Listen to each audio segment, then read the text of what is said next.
Bursting with joy, the king locked himself in his workshop painting gifts for his queen. He never saw her lack of interest, though she made no effort to hide it. The only gift she kept was his first, a little silver paintbrush.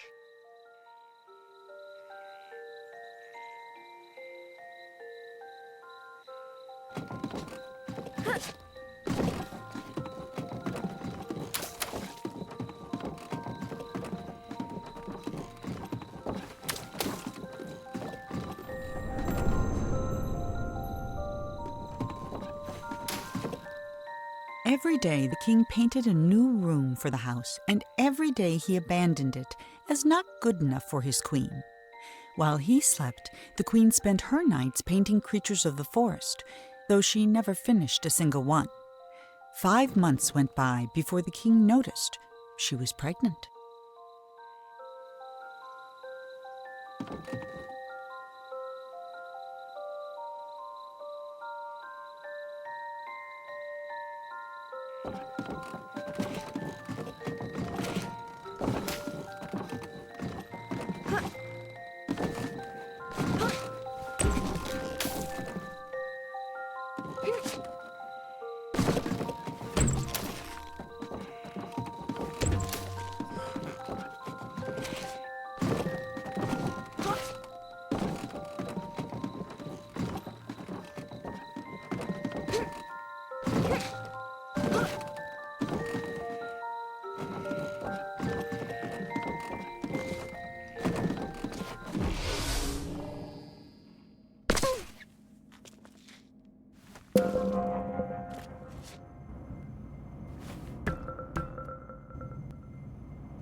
On the night before the queen was to give birth, she left. All she took was a single unfinished painting. When the king woke, he found no explanation, and he never did.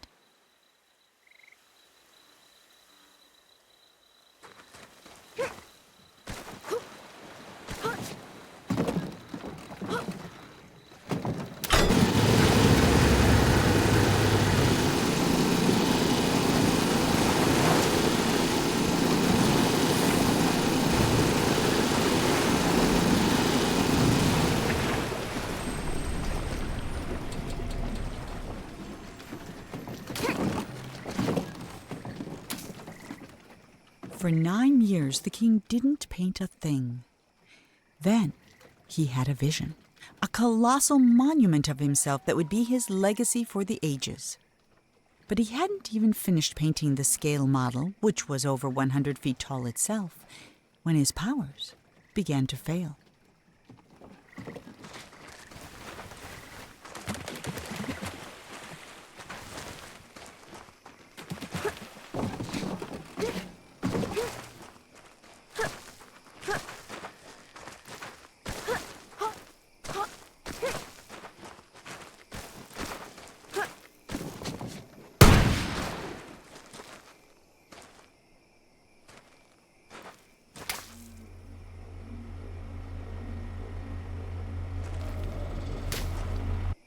The king never finished another painting. Then one night he went to sleep and couldn't even finish his own dream, and he's been trapped inside it ever since.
As Monroe stood there trying to think of something to say, the statue shuddered and the hatch slammed shut. And now there was no more need for talking. The king was awake.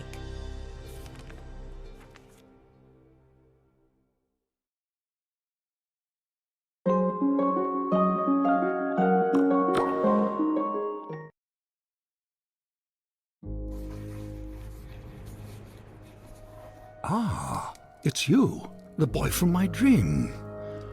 What a strange dream it was. My life's work was being destroyed, and all I could do was watch. Come, sit here by the fire. It all began right there, in the house I grew up in.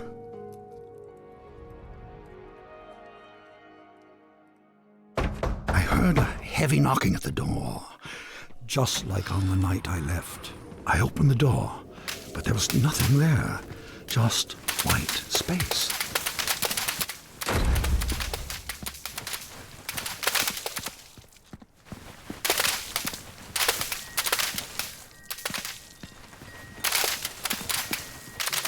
But when I got outside, disaster. Some miscreant had painted everything. My garden was ruined.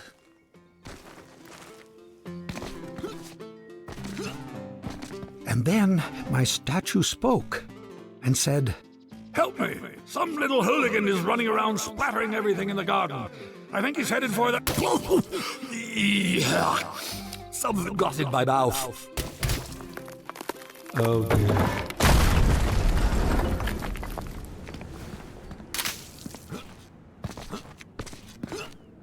I saw my unfinished labyrinth, abandoned and forgotten.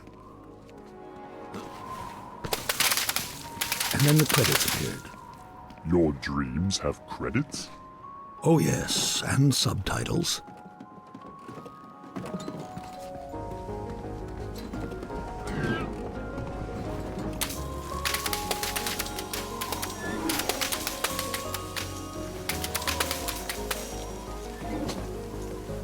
And then I saw my beautiful city strangled by those disgusting vines. I built it to stand 100 lifetimes, and instead, it'll be buried in one, a monument for weeds.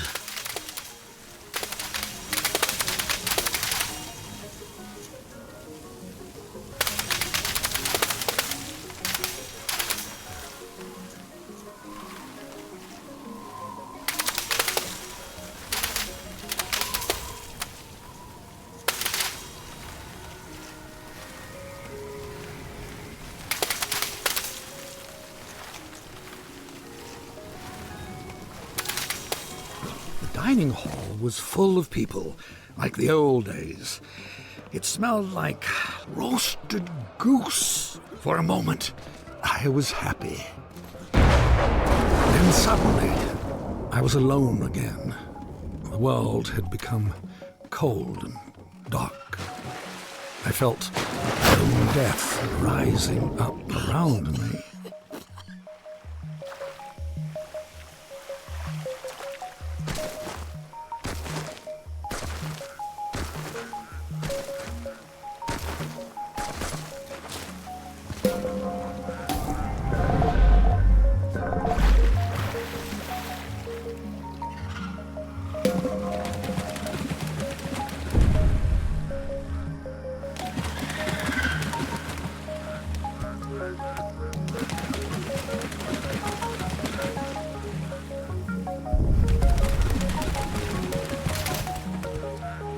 I floated past chunks of the house I built, or started building, scarcely 10 years later, and the whole thing was in ruins.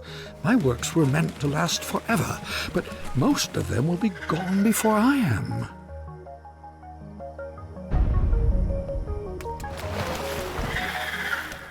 I was at a funeral, my own as it turned out. No one was there, except you.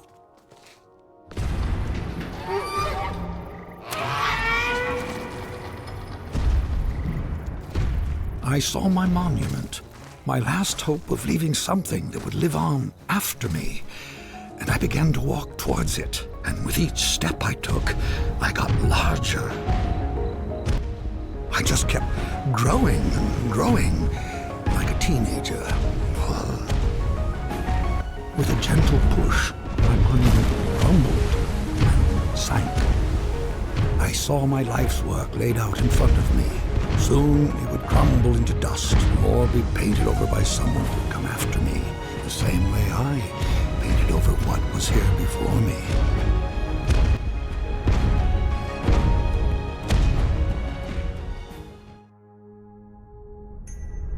When the universe ended, I knew that everything I'd made was over. And as I sat there, looking out into the darkness, I thought back on all the things I'd built and left unfinished. I realized something. I wasn't sad that it was all gone. I had fun making all that stuff. I would have done it anyway. And then, somehow I knew that when I woke up, all my work really would be destroyed. And that's when you showed up. I don't know how you got here, but I'm glad to see you. I have something for you. This brush isn't mine anymore. My work is over. It belongs to you now. I hope it makes you happy, and that someday they will say, he is a better man than his father. That door will take you anywhere you want to go, but leave quickly, child. None of this will last for long. And that night, even though he was very tired, Monroe did something that would have made his mother very happy. He painted.